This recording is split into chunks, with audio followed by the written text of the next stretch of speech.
Good day, everyone. Good day, sir. I am Ernest Adrian Canoy, and I'm going to talk or share to you now critical essay on language and gender. In my introduction, you get the idea that language is a double-edged sword. It can be a tool to help social constraints and can also be used as an oppressive tool. Languages and gender can be a tool for discrimination.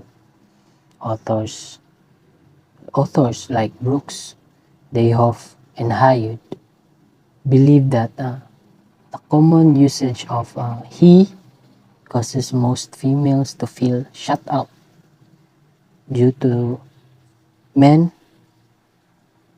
were seen as the standard for assessing everything. However, as time goes by, significant differences exist in how language develops and how people tend to be more expressive of themselves based on gender. Thanks to the study of Lakoff, language and woman's place, it became the foundation or inspiration of some, if not most, feminist scholars, resulting to having different studies in language and gender. Now, the first point, in the older times, the common generalized assumption is that the male gender should speak the male language and the female's gender should speak female language, or else you'll get criticized by the society for not practicing your language that you're supposed to practice. This assumption is evident in the study of Lakoff 1975. It is stated in there that if a little girl talks roughly like a boy, she'll get punished for doing so.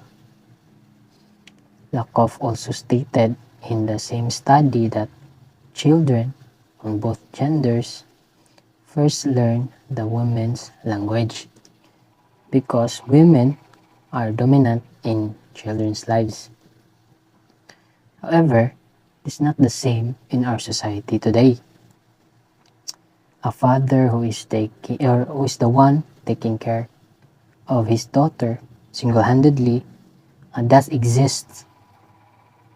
And in the case of adapting or influencing or getting influenced by the language of the father, the society today is more accepting, and also there's still a possibility or a chance that as the daughter up grow up and interacts with her same-sex peer group, she might get influenced by them and she might adopt different forms of expression in the same circle in order for her to blend in.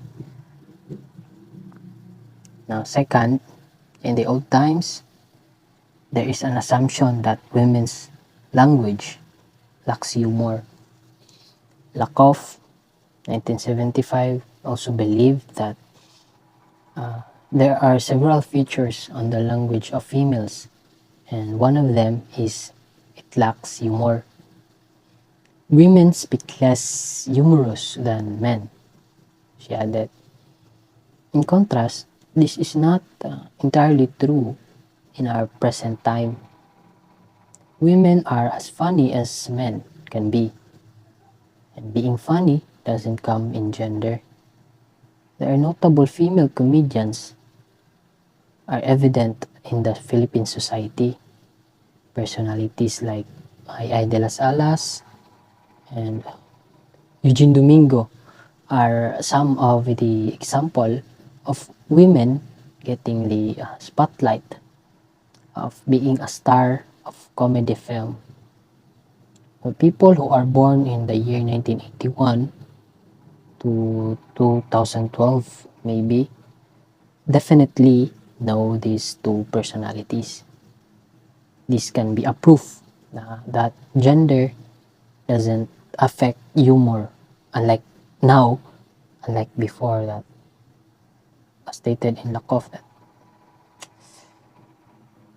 it only men can be humorous. Now, lastly, Gu 2013 argued that male speaks directly and females speak indirectly.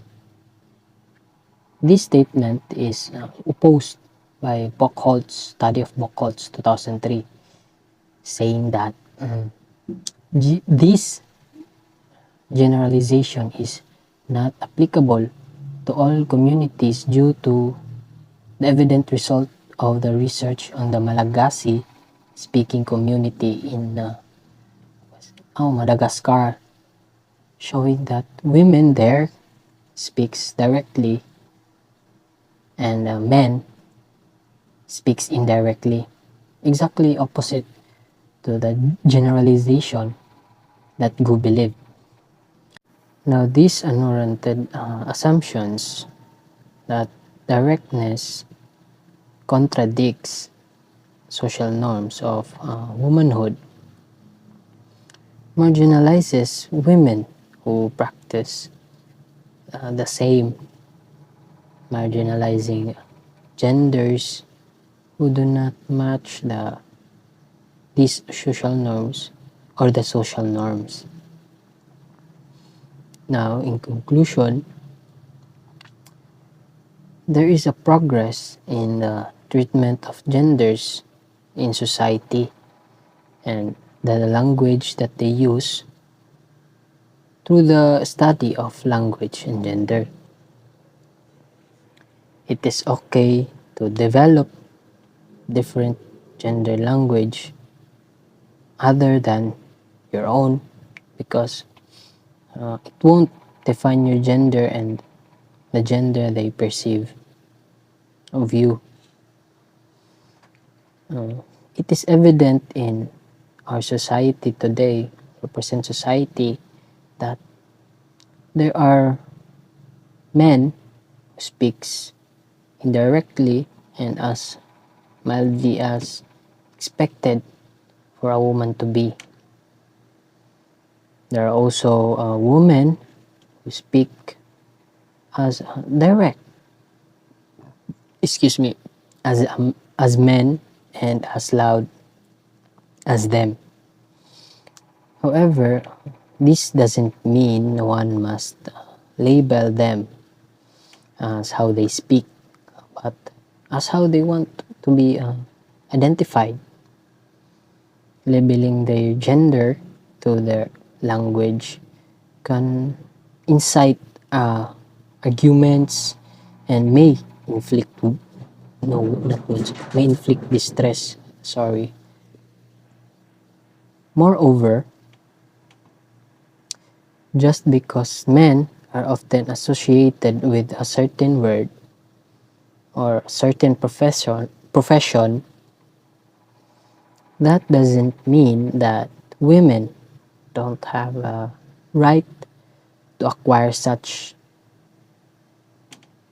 As diverse as our society today, it is safe to say that women gets the same privilege as men, and likewise.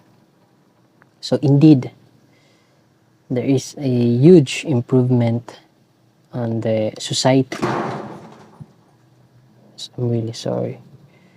Due to the language and gender studies addressing underlying concerns and issues on men and women.